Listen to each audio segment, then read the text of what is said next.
குடியரசுத் தலைவர் தேர்தலில் எதிர்க்கட்சிகள் சார்பில் வேட்பாளரை நிறுத்துவது தொடர்பாக காங்கிரஸ் தலைவர் சோனியா காந்தி தலைமையில் இன்று முக்கிய முடிவெடுக்கப்படும் என்று எதிர்பார்க்கப்படுகிறது. இதற்காக டெல்லியில் நடைபெறவுள்ள ஆலோசனைக் கூட்டத்தில் இடதுசாரி கட்சிகள் மற்றும் திமுக உள்ளிட்ட எதிர்க்கட்சிகளின் நிர்வாகிகள் பங்கேற்கிறார்கள்.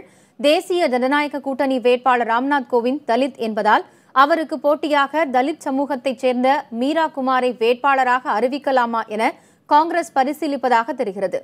இதனை உறுதி செய்யும் வகையில் காங்கிரஸ் தலைவர் சோனியா காந்தியை மீரா குமார் நேரில் சந்தித்து பேசியிருக்கிறார்.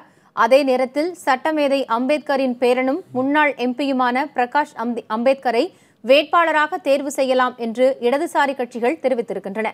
இதனிடையே நேற்று வரை எதிர்க்கட்சி கூட்டணியில் இருந்த நிதிஷ்குமாரின் ஐக்கிய ஜனதா தளம் கட்சி தேசிய ஜனநாயக கூட்டணி வேட்பாளர் ராம்நாத் கோவிந்தை ஆதரிக்க முடிவு செய்துள்ளது.